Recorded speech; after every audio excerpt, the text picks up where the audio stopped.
Hello everyone, আসসালামু আলাইকুম। তো আজকে বিন্যাস ও সমাবেশের কিছু বেসিক জিনিসপাতি নিয়ে আলোচনা করতে আসছি সবার সামনে। তো আমি আমার পরিচয়টাই প্রথমে দিয়ে দিই। আমার নাম মোহাম্মদ ওহিদুর রহমান তুষার। আমি বর্তমানে পড়াশোনা করছি Khulna public college, HSC 27 batch. তো আজকে আমরা প্রথমে আলোচনা করব বিন্যাস এবং সমাবেশ নিয়ে। তো প্রথমেই আমরা মনে করি এখন তো ওয়ার্ল্ড কাপ চলে, তাহলে আমরা প্রথমেই দেখি যে আমাদের একটি দল দিয়ে আছে মেসি, নেইমার এবং রোনালদোকে নিয়ে। তো আমাদের মেসি সাহেবকে বলা হলো যে তুমি যে কোনো দুইজনকে নিয়ে একটি দল গঠন করো, মানে তুমি যে কয়টি পারো সেই কয়টি দল গঠন করো, যে কোনো দুইজনকে নিয়ে। তো যে কোনো দুইজনকে নিয়ে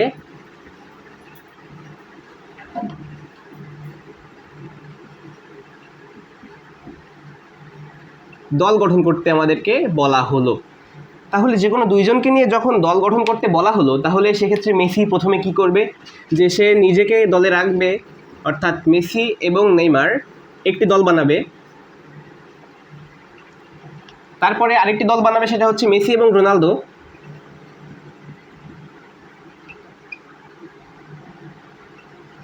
আরেকটি দল সে বানাবে, সেটা হচ্ছে নেইমার এবং রোনালদো।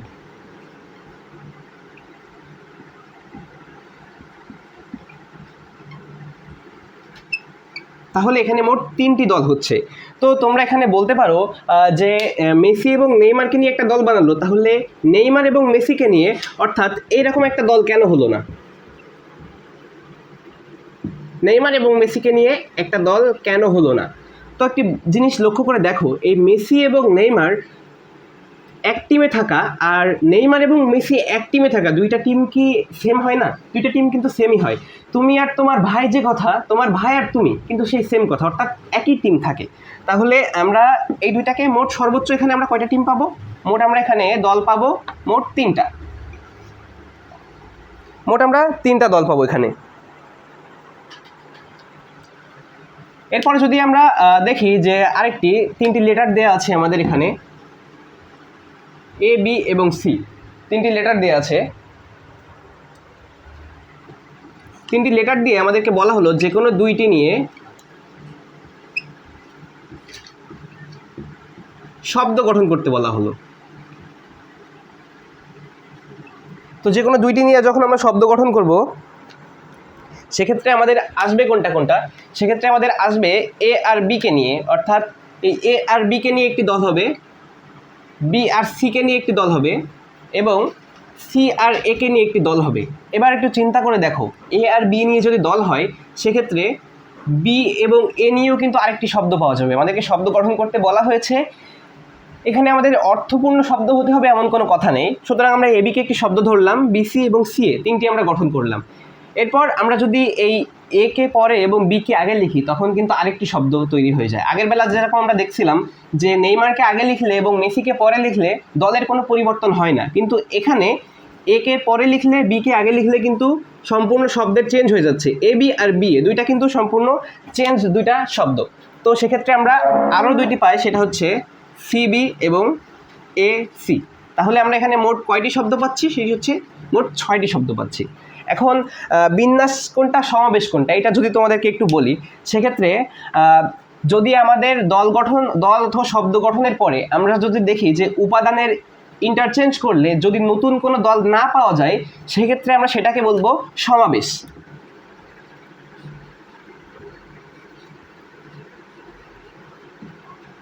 আর যদি আমরা উপাদানগুলোর ইন্টারচেঞ্জ করি, অর্থাৎ এই এর জায়গায় বি আর বি এর জায়গায় এ যদি আমরা ইন্টারচেঞ্জ করি, সেক্ষেত্রে যদি নতুন একটি শব্দ পাওয়া যায়, ঠিক দেখো এখানে এ বি ছিল, আমরা জাস্ট ইন্টারচেঞ্জ করছি, এর ফলে আমাদের হয়েছে বি এ। অর্থাৎ যদি আমাদের কোনো শব্দ বা দলের লেটার অথবা ধরলাম উপাদান দুইটি যদি আমাদের ইন্টারচেঞ্জ করার ফলে নতুন একটি শব্দ বা দল গঠন হয়, সেক্ষেত্রে আমরা সেটাকে বলবো বিন্যাস। সেক্ষেত্রে আমরা সেটাকে কি বলবো? সেটাকে আমরা বলবো হচ্ছে বিন্যাস। লিখে ফেলি, সেটাকে আমরা বলবো হচ্ছে বিন্যাস। এখন এই বিন্যাসকে ইংলিশে পারমুটেশন বলা হয় এবং সমাবেশকে বলা হয় কম্বিনেশন, সি দ্বারা প্রকাশ করা হয়। এখন আমাদের এখানে একটা হিসাব করতে হবে, ম্যাথমেটিক্যাল হিসাব, সেটি হচ্ছে পি এর মাথায় একটি শব্দ হবে, এখানে আমরা ধরলাম পি এর মাথায় এন হবে আর নিচে হবে আর। এখন এন কোনটা আর আর কোনটা সেটা আমরা যখন দেখব, এই এন হচ্ছে আমাদের মোট কতগুলো আর কি আমাদের লেটার ছিল সেটা হচ্ছে এই উপরে বসবে, অর্থাৎ এন এর জায়গায় বসবে। তো আমাদের মোট কতগুলো উপাদান ছিল, মোট ছিল 1 2 3, আমাদের মোট ছিল উপাদান 3টি, অর্থাৎ আমাদের উপরে বসবে এখানে 3। আর নিচে এই আরের জায়গায় বসবে যে আমাদের কয়টি নিয়ে শব্দ গঠন করতে বলা হয়েছিল। আমাদের মোট ছিল 3টি, উপরে আমরা বসাইছি 3, আর আমাদের কয়টি নিয়ে গঠন করতে বলা হয়েছে সেটি হচ্ছে 2টি নিয়ে, অর্থাৎ এই পি এর নিচে আমাদের যাবে হচ্ছে 2। অর্থাৎ এটা যদি আমরা হিসাব করি সেক্ষেত্রে আসবে হচ্ছে 3 × 2 অর্থাৎ 6। এই হিসাবটার কথা আমরা পরে বলতেছি, আগে আমরা এখানে দেখে আসি। এখানেও আমাদেরকে বলা হয়েছিল মোট 1 2 3, মোট 3 জন আমাদের ছিল, সেক্ষেত্রে উপরে বসবে সি মানে 3, আর 2 জনকে নিয়ে দল গঠন করতে বলা হয়েছিল, এজন্য নিচে হবে 2। এক্ষেত্রে হিসাবটা ঠিক এরকম যে 3 × 2 আর নিচে হবে 1 × 2। এখন আমাকে তোমরা বলতে পারো যে ভাইয়া এখানে 3 × 2 লিখলেন, আবার এখানে 3 × 2, আবার নিচে 1 × 2 লেখার কারণ কি? তো আমরা যদি এখানে বলি বিন্যাসের বেলা, আমরা যখন দেখব আমরা বিন্যাস করছি তখন আমাদেরকে দেখতে হবে যে উপরে কত সংখ্যা আছে, সেই সংখ্যাতে থেকে আমরা নিচের দিকে আসতে থাকবো। অর্থাৎ সেই সংখ্যা এখানে যেমন 3 আছে, আমরা 3 থেকে নিচে অর্থাৎ 2 এর দিকে যাইতে থাকবো। কতবার যাব সেটা হচ্ছে এই নিচের সংখ্যাটা, অর্থাৎ 2 বার যাব। তো এই জন্য আমরা 2 বার গেলাম, 3 আর 2 গুণ আকারে যাব। এবার এই দুইটার গুণফলই হবে আমাদের মূল অ্যান্সার। আর আমরা যখন সমাবেশের কাজ করব তখন আমাদের উপরে যেটা থাকবে এটাও সেমভাবে আমাদের কয়বার যাবে, পিছনে 2 বার, একবার গেছে 3, একবার গেছে 2 গুণ আকারে। আর আমরা নিচে লিখবো হচ্ছে একটা আর কি আমরা হাইফেন দিব, অর্থাৎ যেটা হচ্ছে আমাদের ভাগের দাগ দিব, দিয়ে নিচে হচ্ছে আমরা লিখবো এই 2, অর্থাৎ 1 থেকে নিচে যত সংখ্যা থাকবে 1 থেকে তত পর্যন্ত আমরা গুণ করে যাব। এখানে যেমন আছে 2, এজন্য আমরা 1 থেকে 2 পর্যন্ত গুণ করতে গিয়েছি। এখানে উত্তর হবে তাহলে 3 × 2 অর্থাৎ 6/2 অর্থাৎ 3। এখানে উত্তর হবে আমাদের 3। তাহলে এই হচ্ছে আমাদের বিন্যাস এবং সমাবেশের বেসিক জিনিসপাতি। তো আমরা আর কিছু উদাহরণ দেখতে পারি, দেখার পরে আমাদের আশা করি ক্লিয়ার হয়ে যাবে। আমরা আর কিছু উদাহরণ দেখি।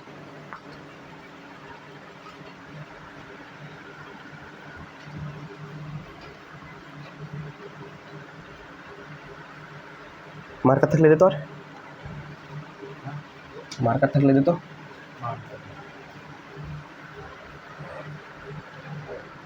তাহলে আমরা উদাহরণ দেখব। উদাহরণের ক্ষেত্রে আমরা প্রথমে পারমুটেশনের দেখি। যদি আমরা এখানে পি লিখি তাহলে পি এর ক্ষেত্রে আমরা দিলাম যে উপরে 6 এবং নিচে 3।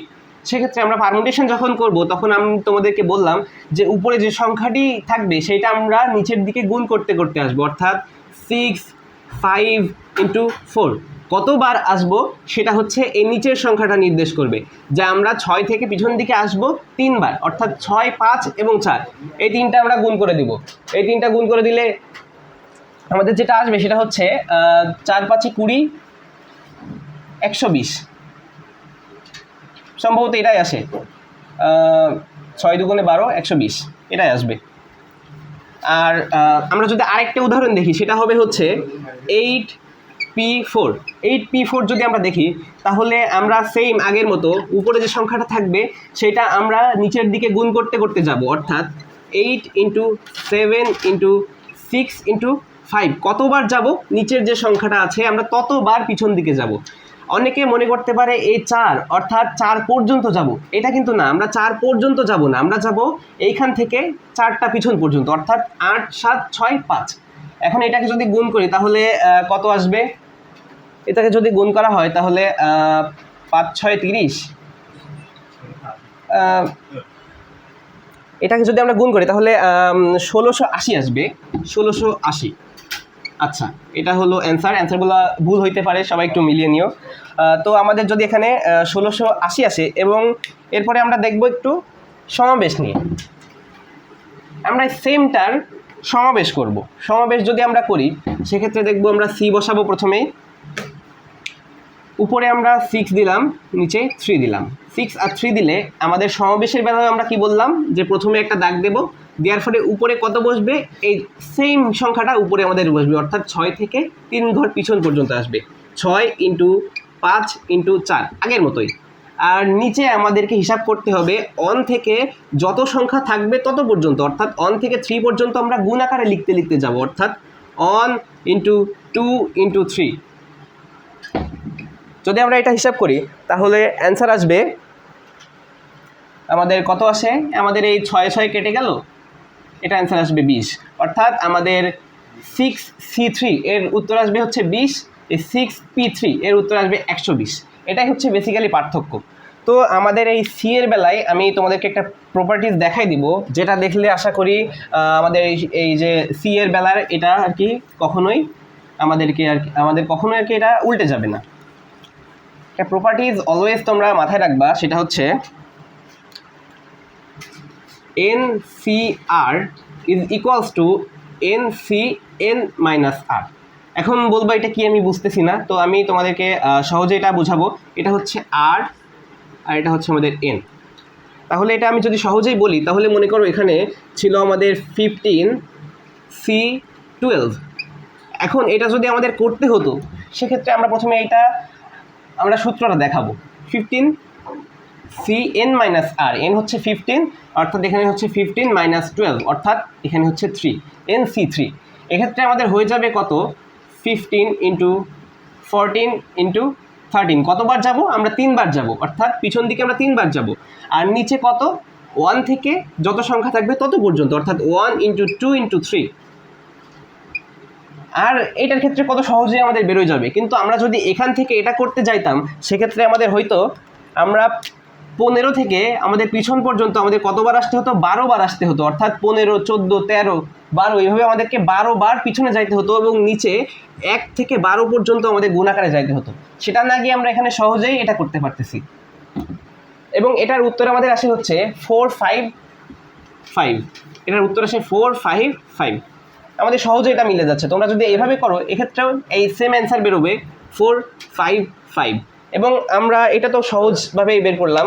তো আমরা যদি অনেক বড় কিছু দিয়ে দেখাই সেক্ষেত্রে এটা এরকম হবে যে, ধরো আমরা দেখাইলাম,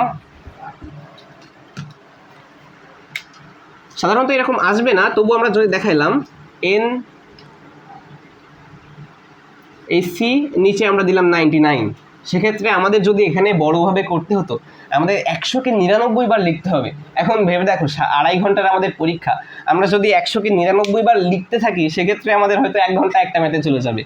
এখন আমরা এটা না করে আমরা করব কোনটা, NCN - R ওই পদ্ধতিতে, অর্থাৎ আমরা N বসাই দিলাম, এই C এবং N - R, অর্থাৎ 100 - 99, 100 থেকে 99 বাদ দিলে আমাদের হয় 1, তাহলে NC1। এবং এবার যদি আমরা এটাকে করি তাহলে একটা দাগ দিব, উপরে 100, একবারই পিছনে যাব, অর্থাৎ 100 এর একবার তো যাওয়া লাগছে না, 100 একবারে আমরা লিখে ফেলছি। এবং নিচে 1, তার মানে 1 থেকে 1 পর্যন্ত একটাই 1, অর্থাৎ এর অ্যান্সার আসবে হচ্ছে 100। তো এটাই সাধারণত আমাদের NPR এবং NCR, অর্থাৎ বিন্যাস এবং সমাবেশ দুইটার বেসিক আলোচনা। এর পরবর্তীতে কিছু সূত্র আছে এবং আরও অনেক কিছু আছে এই অধ্যায়ে, কিন্তু আমাদের মোটামুটি এই বেসিকটা যদি ক্লিয়ার থাকে তাহলে আমরা সহজেই অনেক প্রশ্নের অ্যান্সার করতে পারবো। তো আজকের ক্লাস এই পর্যন্তই। সবাই আমার জন্য দোয়া করবেন। আল্লাহ হাফিজ।